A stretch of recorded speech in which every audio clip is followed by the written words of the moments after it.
We good? All right. Well, this is exciting to be here today. And the fact it's 9 a.m. and we have this many people here for day two of this event is just an exciting opportunity for us to talk about all of the momentum that's happening across Alberta, and particularly in this area of blockchain, the disruption that's happening in crypto. We got mining opportunities in Alberta, and just everything that goes along with it in the job opportunities. But I'll start first with just a little bit of background. As Danielle Smith mentioned, originally I was justice minister, and as a lawyer by training, that you kind of got your lane. You got courts, you've got police, you've got prosecution. You kind of have this one lane of government. They let you do your thing, and it's very much an established area of kind of government of Alberta. So in the summer of 2020, we're in the middle of the pandemic. I get a text message from the Premier saying, I need to go for breakfast with you. My initial thought was, oh crap, I'm going to become the health minister. And fortunately enough, he told me that he wanted me to take on Alberta's recovery plan, and I was like, thank God. At that point in time, though, it was very much a high-risk, high-reward opportunity from an elected official standpoint, but an amazing place to be able to give back and try and make things better for our province. So at that point in time, though, remember, it was an immense amount of uncertainty. We just experienced a massive oil price crash. We had unemployment rate well into the teens, and there was no certainty as to whether or not vaccines would work and what was going to be the outcome of the whole global recession that was happening at that point in time. So one of the things that I kind of had from my training as a restructuring lawyer was that you had to do crash courses in industry. So you would get a phone call in my previous life on a Friday saying, I can't make payroll on Monday, we need to be in court. And you'd hear about this company. It could be warehousing, it could be logistics, it could be an agriculture company, it could be energy company. And over that weekend, you had to be able to learn that entire business unit to be able to explain to the judge why certain relief would be required. And the judges will grill you. So you have to do a crash course very, very quickly. And that was the exact same experience that I had when we took on the recovery plan for Alberta. There's many industries of our province that I didn't have background in, but we had to make sure that we engaged with expertise outside of government. Right now, do you think government had a huge background in blockchain, artificial intelligence? Alberta Innovates did to a point, but when it came to government of Alberta, not so much. So we had to make sure that we went out and we engaged with industry. So one day we'd be talking about film and television industry, then we'd be talking about advanced manufacturing, then we'd be going into blockchain, artificial intelligence, the tech sector as a whole.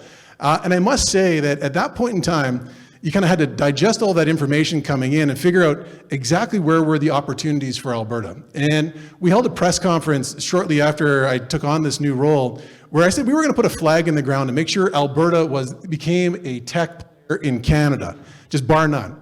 And at that point in time, it was literally just a bet on the momentum that we were starting to see in the industry. We met with so many people that were passionate about this.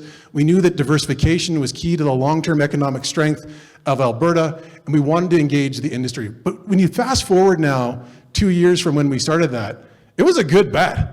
When you look at all of the momentum that's happened in Alberta, all the companies that have been successful, the growth of the venture capital industry, and just the ability for us to engage and listen to what was needed. So everything from accelerators, additional funding for jobs and skills training, everything from micro-credentials, all the way up to the high-end work that gets done by Amy and our post-secondary institutions around artificial intelligence, the machine learning pieces of it, quantum technologies. So all of that piece that came together. On top of it, making sure we put more resources into venture capital, so the Alberta Enterprise Corporation with an additional $175 million. And I must say that the entrepreneurs of Alberta delivered. When I started that conversation, remember I was telling you about engaging experts? I called up some of my friends in Toronto that were in the finance world, venture capital space, and some of their advice was, well, do you have a time machine for Alberta? Because you're kind of screwed, and we don't think you have a future. And you take that to, then I had a conversation with them 2 years later, and they're very much now like, I get it. You guys, I get your short and midterm. Start talking to me about where you guys are going to be in 2040. Because they understand now that Alberta is really set up for long-term success. They understand right now that, I kind of characterize this is going to be Alberta's decade. You already saw that in the middle of last year, people starting to move to Alberta. And that's just continuing to accelerate of people looking at the affordability advantages here, the job opportunities that are in Alberta, the diversification that's happening in our economy. The fact that before there might be one or two tech companies in Alberta and people weren't sure if they wanted to move here, now you have a whole laundry list of successful companies that are here in our province. So when people look at, do I want to come here from Toronto or Vancouver or internationally, they can say, yes, I want to be there. And just recently there was a ranking, Edmonton and Calgary, when you looked at the high wages versus the affordability of your cost of living, they both ranked in the top 10 internationally for affordability for housing, as well as the ability to provide for yourself. So we have this amazing advantage right now in Alberta, and it's really a credit to all of the entrepreneurs here that are doing it, that are getting it done, creating big companies and winning. The one thing I just want to highlight as well, so I don't want to let grass grow under my feet. So when we kind of started to have this success and we implemented most of our tech and innovation strategy around Christmas time of last year, I noticed that, okay, you're starting to see the mayor of Miami make a bunch of noise around crypto, DeFi. You had the mayor of New York and him were having this battle. You're seeing, Arizona's making a push. And we said, why not Alberta? Everybody in Canada is kind of skeptical when it came to DeFi and crypto. They're kind of wondering, you've got securities commissions putting up barriers, chasing off big companies. Why not our province? So we came out and we did some interviews that Alberta wanted to become the Miami of the North. Same kind of a process of putting our flag in the ground saying you need to be in Alberta. We've got our sandbox, we've got our Alberta Securities Commission that's working with people in a more entrepreneurial way than I'd argue any other securities commission in the country. We just brought in place legislation to create sandboxes here to make sure that we can accelerate the opportunities. And I must say that the engagement, I think a lot of you guys have met Brett from my office. I think he's actually probably more popular than I am here today.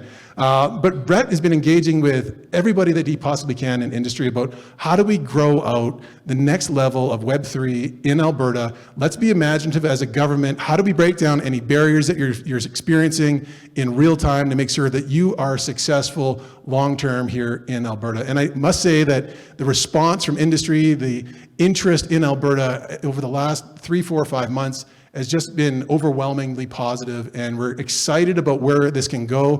The fact that, yesterday this place is packed, the fact that we got 9 a.m. here and we got a pretty full house at 9 a.m. is just amazing to see the energy that's here, the success that can be made in Alberta. So thank you so much for everything that you've done to make this a success in our province. We're going to continue to be there with you arm in arm. One thing I'm also really proud of is the fact that every single party in Alberta wants the tech sector to be positive, wants the tech sector to grow.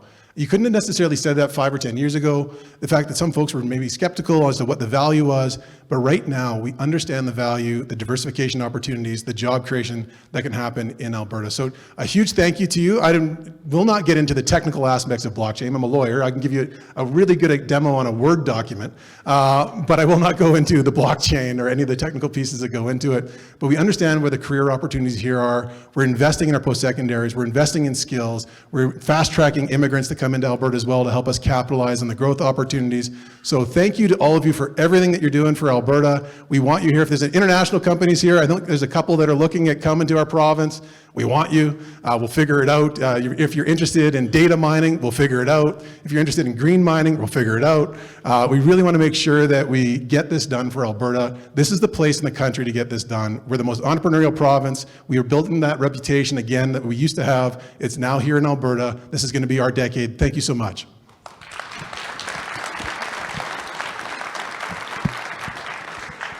Thanks so much to Minister Schweitzer on that. The one thing I heard that people needed yesterday was a bank account. There's one company that was able to get a bank account at a credit union, and they didn't want them to be under scrutiny as the only one who's done it. So being able to get a bank account at a credit union or the ATB, that seemed to emerge as one of the missing pieces. So I'll just plant that seed.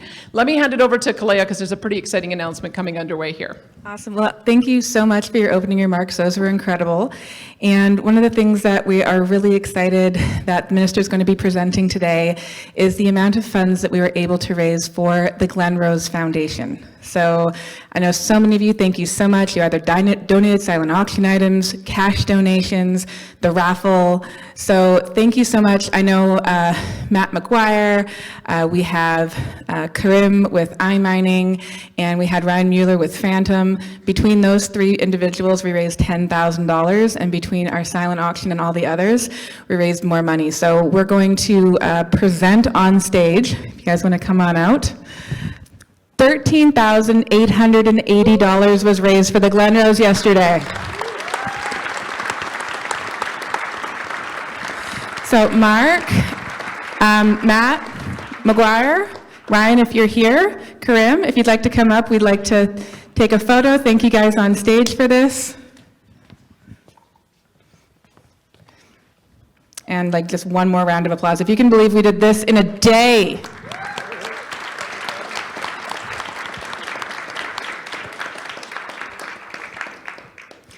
We also want to take this opportunity. These 4 incredible students have volunteered their time for the last 3 days to support this. They're very interested in careers in tech. So if you guys want to take some time, meet with them. They're amazing. They're between grade 10 and 12, if you can believe it. And just take some time, chat with them. They're amazing, amazing students. And hopefully we'll get them some internships or some job opportunities out of this. So thank you guys so much.